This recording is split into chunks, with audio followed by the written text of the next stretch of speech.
Ngayong araw mga kagwapo ay meron nga po tayong panibagong unit. Bale, ang unit po natin ay isang OTJ at papalitan po natin to ng sidings kasi po medyo kalawangin na yung ibang part at gusto na rin po talaga ng may kanya nitong owner na i-makeover naman po yung kanyang owner. At ang ipapalit po natin ditong sidings mga kagwapo ay stainless na po para talagang pangmatagalan. Ayos pa naman yung kanya mga kagwapo pero yung ganitong itsura po ay kumbaga old model na. Kaya hindi na masyadong papansinin sa kalsada. Kaya tara po, makeover natin.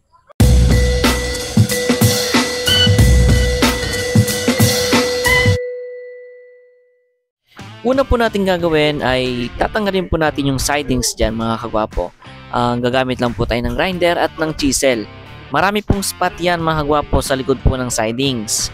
Ngayon, ang ginagawa po namin para po mas madali pong matanggal yung sidings ay hahanapin nyo po yung mga spot at saka nyo po siya gagrinderin.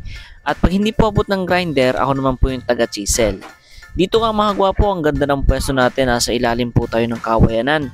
Kaya talagang presko, ang sarap magtrabaho. Okay, balik na po tayo sa trabaho. Dito sa part na to mga kagwapo ay unti-unti na po namin natatanggal yung kabilang part. Pero talagang matibay pa rin. Kasi may mga spot pa rin po na ang ganda pa ng kapit, matibay pa. Pero hindi titibay sa atin yan, syempre. Ang laki-laki ng martilyo natin eh. Makalipas lang ng mga ilang minuto mga kagwapo natanggal na din natin yung sidings. Pero may iilan pa rin na nakakapit na welding. Kaya po ang gagawin natin dyan ay parang anong tawag doon? Parang inaano lang yun eh. Ang intindi ito, pilipitan dila nito. Yung yan, gagalaw-galawin mga kagwapo. Gagalaw-galawin lang natin yan hanggang sa matanggal yung welding. At yan na nga po, nung natanggal na po natin yung welding at yan na yung lumang sidings. Tatabi lang po natin yan para sa pagsusukat. At nilagyan na nga po namin dito ni Papa ng bracket kasi po ay nilalagyan po talaga natin ito ng bracket para po hindi bumaba yung windshield o yung kaul na tinatawag. Yung po yung nasa unahan ng owner type jeep na minsan pinagkakabitan ng dashboard. Pero akala ko po ay okay na pero pinatanggal ko kay Papa yung bracket kasi po ay tatanggalin ko tong dashboard. Ang decision po kasi nung may kanya ay tanggalin na. Kasi sa katotohanan yan mga kagwapo kumbaga hindi na rin uso yung mga ganitong dashboard. Ang nilalagay na po ngayon sa mga OTJ ay yung mga labangan. Yung parang lababo pong stainless na nakikita niyo. Ito po yung itsura niya mga kagwapo nung natanggal po natin yung dashboard. Talagang pumapangit po yung itsura niya pagka may dashboard kasi po minsan kinakalawang or maraming dumi at hindi po natin natitignan. Kaya mas maganda po yung bago ngayon, yung labangan. Ito na siya ngayon. Natapos na natin baklasin at ngayon naman dadako na po tayo sa pagsusukat. Dito papasok ang ating pinakamaganda or pinaka po natin, kumbaga skill natin talaga mga kagwapo. Yun ay ang tansya-meter. Joke lang. Ang gagawin po natin dito ay magsusukat. Pero sa pagsusukat mga kagwapo may sinusunod po tayong rule na measure twice, cut once. Yung stainless na gagamitin po pala natin dito ay medyo makapal na rin po siya. At yung sidings na tinanggal po natin kanina ay yun naman po ang susundan natin ng pattern. At gagamit lang din tayo dito ng pangmalakasang karton para po sukatin naman yung sa gulong. Mga kagwapo, depende yan sa kagustuhan ng may kanya. Kasi po yung ginawa namin dito, ang gusto po ng may kanya ay medyo sunod. Medyo lang naman. Medyo sunod dun sa gulong na ilalagay niya. Kaya ganito po yung ginawa namin. Ayan na, natapos na ni Papa yung pagsusukat. Kaya sisimulan na po natin dito yung cutting.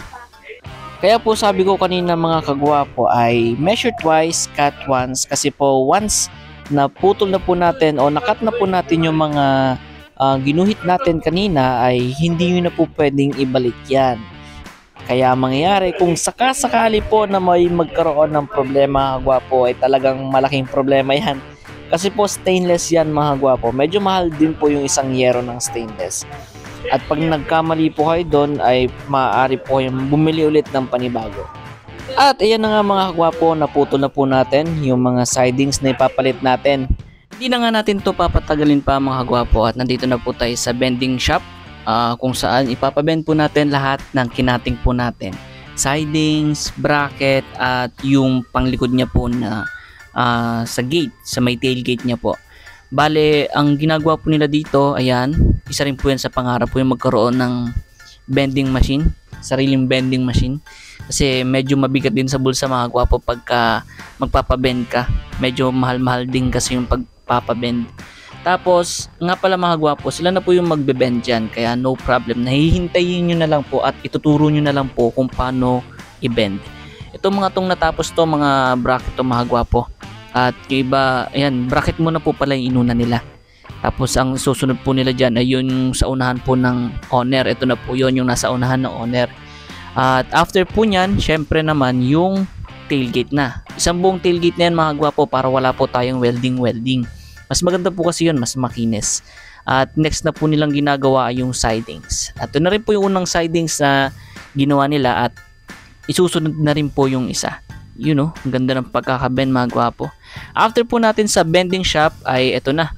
Rekta na po tayo dito sa amin at dito ko na po ito lalateruhin. Ako na pong babanat ng latero nito mga gwapo. Dito sa palikong to sa may mga, dito po sa may gulong, ang diskarte lang po dito mga gwapo ay gagatlaan nyo muna po. Kasi po medyo makapal tong stainless na to mga gwapo. Kaya kung pupersahin nyo po yan, baka mangulubot yung kabila. Kaya po, konting gatla tapos gamit po kayo ng kahit anong gusto nyo. Pwedeng plais, pwedeng vice grip, pero ang ginamit ko po ay katala. Yung katala po, ang gagawin nyo dyan ay ito, parang ipit nyo lang po doon yung may gatla at iuunat nyo po. Yan, tulad nito na nakikita nyo. Inuunat ko lang siya ng konti mga gwapo. Konti lang na unat. Okay? Hindi nyo kailangan na liko agad.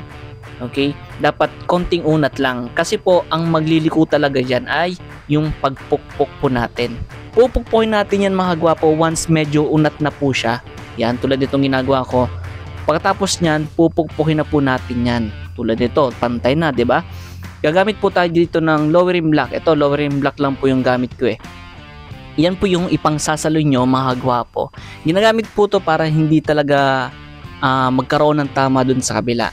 Gagamitin nyo po yan panalo. Parang ganito mga gwapo.